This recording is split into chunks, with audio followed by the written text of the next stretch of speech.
जय माता दी। मेरे सभी प्यारे दोस्तों, मैं लक्ष्मी शर्मा बड़ों को चरण स्पर्श, छोटों को प्यार और बराबर वालों को दिल से नमस्कार करती हूँ। आज मैं आप लोगों को सुनाऊंगी बिहुला की कथा। ये कथा बिहार की प्रचलित कथा है। कथा बहुत ही सुंदर है, अंत तक जरूर देखिए और दूसरों को भी शेयर कीजिएगा। कथा चंदूसा दिल्ली शहर के निवासी थे और उनके 6 पुत्र थे। यथा समय सभी का विवाह, दान इत्यादि कर दिया गया था। उनका जीवन आनंद से बीत रहा था तथा लक्ष्मी की उन पर अनन्य कृपा थी। उसी नगर में बिसहर नामक एक ब्राह्मण भी रहते थे। उन्होंने समस्त सर्पों को अपने बस में कर लिए थे। चंदूसा से एवं बिसहर ब्राह्मण से अनबन थी। चंदूसा को नष्ट करने के लिए उसने अनेक प्रयत्न किए थे। क्रम से उसने चंदूसा के 6 पुत्रों को सर्प से कटवाकर मार डाला था। चंदूसा पर इस प्रकार बहुत बड़ी विपत्ति आ पड़ी थी। कुछ काल पश्चात भगवान की कृपा से चंदूसा को एक और पुत्र उत्पन्न हुआ। रोहिणी नक्षत्र में जन्म हुए बालक का नाम बाला लखंदर पड़ा। अब तो बिसहर को पुनः चिंता हुई कि किस प्रकार इस बालक को भी मारा जाए, परंतु उसे उचित अवसर नहीं मिलता था। इधर शुक्ला पक्ष की चंद्रमा की भांति दिनों दिन लखंदर की आयु बढ़ती गई। इंद्र महाराज ने श्याम परी और नीलम परी नामक 2 अप्सराओं को मृत्यु लोक में जन्म लेने की आज्ञा दी। श्याम परी ने मृत्यु लोक में आने से पहले प्रत्येक संकट में इंद्र और ब्रह्मा से सहायता लेने का वचन ले लिया।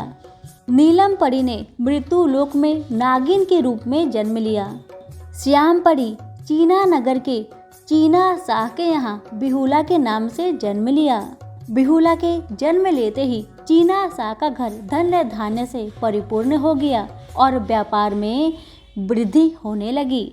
इधर एक दिन लखंदर गंगा में मछली का शिकार करने के लिए गया। अब तो विषधर ने प्राण लेने का सुअवसर देखा। उसने लखंदर को गहरे पानी में ले जाकर डुबाने का प्रयत्न किया, परंतु लखंदर की जान किसी प्रकार से बच गई। लखंदर को मार डालने के लिए विषहर ने अनेकों प्रयत्न किए, परंतु सब असफल रहे। अंत में उसने एक चाल चली। बिसहर ने चंदूसा के सम्मुख लखंदर के विवाह का प्रस्ताव रखा। लखंदर विवाह योग्य हो भी चला था। आता एवं चंदूसा ने प्रस्ताव स्वीकार कर लिया। इधर बिहुला के पिता चीना सा भी कन्या के लिए सब और वर खोजने लगे, परंतु कहीं योग वर ना मिला। उधर चंदूसा से विचार विमर्श करके बिसहर ब्राह्मण लखंदर के लिए वधू ढूंढने चल पड़ा। चलते चलते वह चीना शहर पहुंचा और जाकर चीना शाह के महल के द्वार पर बैठ गया। बिहुला अपनी 360 सखियों के साथ बाहर निकली। विषधर ने देखते ही पहचान लिया कि यही बिहुला है तथा 12 जन्मों का हाल जानने वाली है। विषहर भी बिहुला के पीछे पीछे चल पड़ा। बिहुला गंगा के किनारे पहुंची।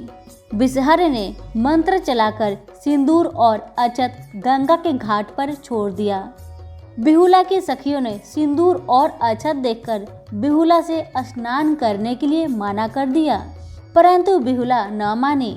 वह अपने सत से पुरैन के पत्ते पर बैठकर गंगा के बीच धार में स्नान करने चली गई। 3 डुबकी मारने के पश्चात बिसहर का छोड़ा हुआ सिंदूर उसके मांग और आंचल में भर गया। बिहुला को यह देखकर बड़ा आश्चर्य हुआ और उसकी सखियां उसे छोड़कर पहले ही चली गई थी। अब उसे भय हुआ कि यह सिंदूर देखकर घर के लोग क्या कहेंगे। यही सोचकर उसने अपनी प्राण देने का निश्चय किया। वह वन में चली गई, परंतु बाघ बाघिन ने उस पर दया दिखलाई। बिसहर वृद्ध का रूप धारण कर उसके सम्मुख आया और कहने लगा कि यदि तुम विवाह के लिए तैयार हो जाओ तो यह कलंक मिट जाएगा। बिहुला ने यह स्वीकार कर लिया और उसके मांग और आंचल से सिंदूर और अक्षत गायब हो गया। बिहुला ने घर पहुंचकर अपने विवाह की इच्छा प्रकट की। पहले तो माता पिता को आश्चर्य हुआ, परंतु बिहुला की दिव्य शक्ति से सभी परिचित थे। अतः यह विवाह के लिए तैयार हो गए। चीना शाह से बिसहर की भेंट हुई। चीना शाह ने कहा कि आप देश देश के भौरा है, मेरी कन्या का विवाह ठीक करा दीजिए। बिसहर ने चीना शाह से दिल्ली शहर चलने के लिए कहा।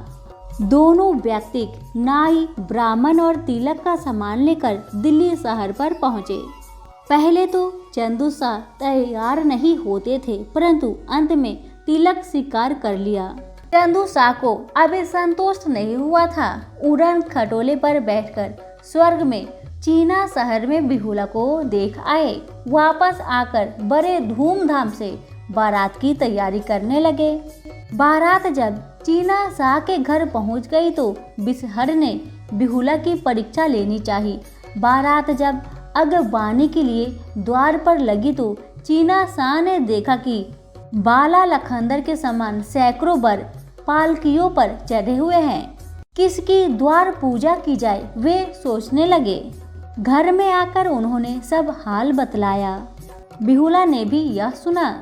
उसने पिता से कहा कि जिस पालकी पर मक्खियां भिनक रही हो उसी पालकी में बाला लखंदर है। चीना शाह जाकर परंतु उसे पहचान लिया और द्वार पूजा किया। द्वार पूजा के पश्चात बिसहर ने पुनः लोहे की मछली पकाने के लिए चीनी शाह को दिया। चीनी शाह मछली लेकर महल में आए। किसी से मछली कटती ही नहीं थी। बिहुला ने बड़ी सरलता से मछली को हाशिया से टुक टुक कर दिया और पकाकर बिसहर के पास भिजवा दिया। इसके पश्चात धूमधाम से विवाह हुआ। बारात वहां 9 दिन तक टिकी रही। खूब आदर सत्कार हुआ। विदा होते समय बिहुला ने दहेज में अपने पिता से कुत्ता, बिल्ली, गरुड़ पंछी तथा नेवला मांग लिया। दिल्ली शहर पहुंचते ही अपने ससुर से सुहागरात मनाने के लिए लोहे का अचल घर बनवाने के लिए कहा। पंडित जी से सुहागरात की साइत पूछकर बिहुला और बाबा लखंदर को दासी से कहलाकर अचल घर में भिजवा दिया। अचल घर में पहुंचकर बिहुला ने पलंग के चारों पांव में नेवला, कुत्ता, बिल्ली तथा गरुड़ पंछी को बांध दिया और श्रृंगार सज्जा करके वह पलंग पर बैठ गई। बाबा लखंदर भी भीतर आया। बिहुला और बाबा लखंदर बैठकर चौपर खेलने लगे। बिसहर ने सोचा कि बाला को मारने का अब समय आ गया है। उसने डोरुआ सांप से विष को मोटरी लाने के लिए कहा। डोर विष की गठली लेकर चला। मार्ग में उसे स्नान करने की इच्छा हुई और पोखरे में स्नान करने लगा। इसी बीच मछलियों ने आकर विष की मोटरी खोल दी। कुछ अन्य सांपों ने तथा कुछ बिच्छुओं ने विष पी लिया। डोरुआ सांप खाली हाथ थर थर कांपता हुआ बिसहर के सामने गया। बिसहर ने क्रोध में उसे श्राप दिया कि तेरे काटने से किसी को भी लहर नहीं आवेगा। बिसहर ने गेहुअन सांप को बुलाया और उसे चल घर में भेजा, परंतु वह बहुत मोटा था। इस कारण उसे अंदर जाने का मार्ग ही नहीं मिला और लौट आया।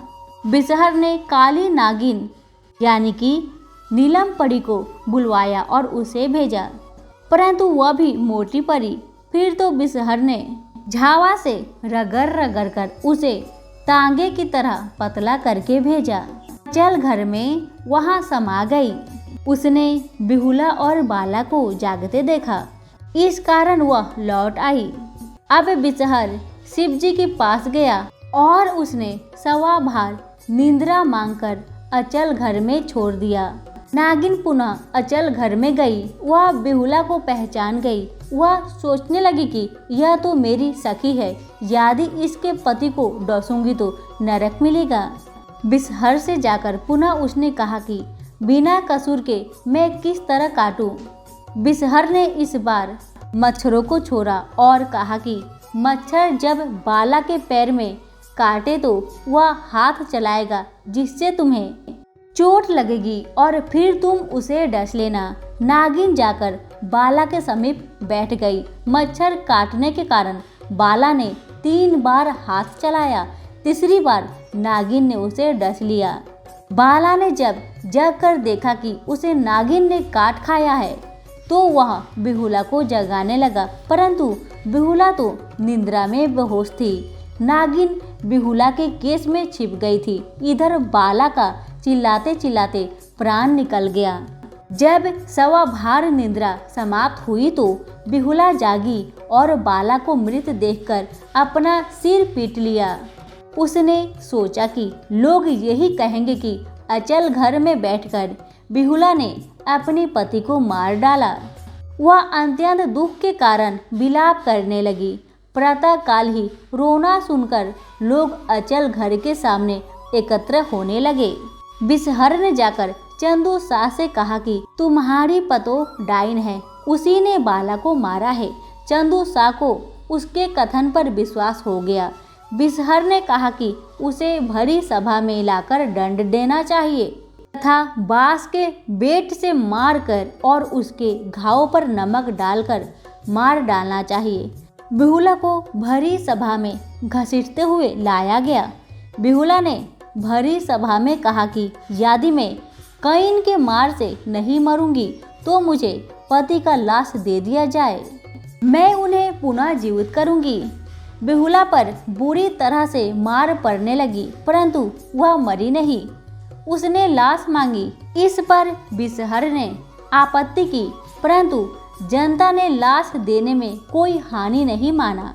बिहुला ने लाश लेकर मटका भर दही में लपेट दिया और गंगा में बैरा बनाकर और उस पर लाश रखकर चल पड़ी। बिहुला गंगा की उल्टी धार पर चल पड़ी। विषधर ने मार्ग में अनेक विघ्न उपस्थित किए, परंतु बिहुला सबसे बचती हुई चल निकली। मार्ग में उसके मामा का गांव पड़ा। मामा बिहुला को न पहचान सकी। उसने कहा कि लाश फेंक दो और मेरी पत्नी बनकर रहो। बिहुला ने सोचा कि विपत में अपने भी पराये हो जाते हैं। चलते चलते वह नागपुर पहुंची। वहाँ नैतिया धोबिन इंद्र का कपड़ा धो रही थी। बिहुला भी लाश को रेघुआ मछली के संग रक्षकत्वा में छोड़कर नेतिया के कपड़े धोने लगी। नेतिया ने उसका परिचय पूछा। बिहुला ने स्वयं को उसकी भांजी बतलाई। नेतिया धोबिन उसके कपड़े धोने से बड़ी प्रसन्न हुई। बिहुला ने कपड़े की इस्त्री की। नेतिया कपड़ा लेकर उड़न खटोले पर बैठकर इंद्रपुरी पहुंची। वहां पहुंचकर नेतिया धोबिन कपड़े का बंटवारा ठीक से न कर पाई। यह देखकर परिया बहुत बिगड़ी। इस पर नेतिया ने कहा कि ये कपड़े मेरी भांजी के लगाई हुई है। परियों ने उसे बुलाने की आज्ञा दी। नेतिया ने जाकर बिहुला को डांटा और उसे साथ लेकर चली। बिहुला को देखते ही लाल परी पहचान गई। बिहुला से उसने कुशल समाचार पूछा। बिहुला ने आधो पांत सभी हाल कह सुनाया। सबूत के रूप में उसके केस में छिपी नागिन भी निकल आई।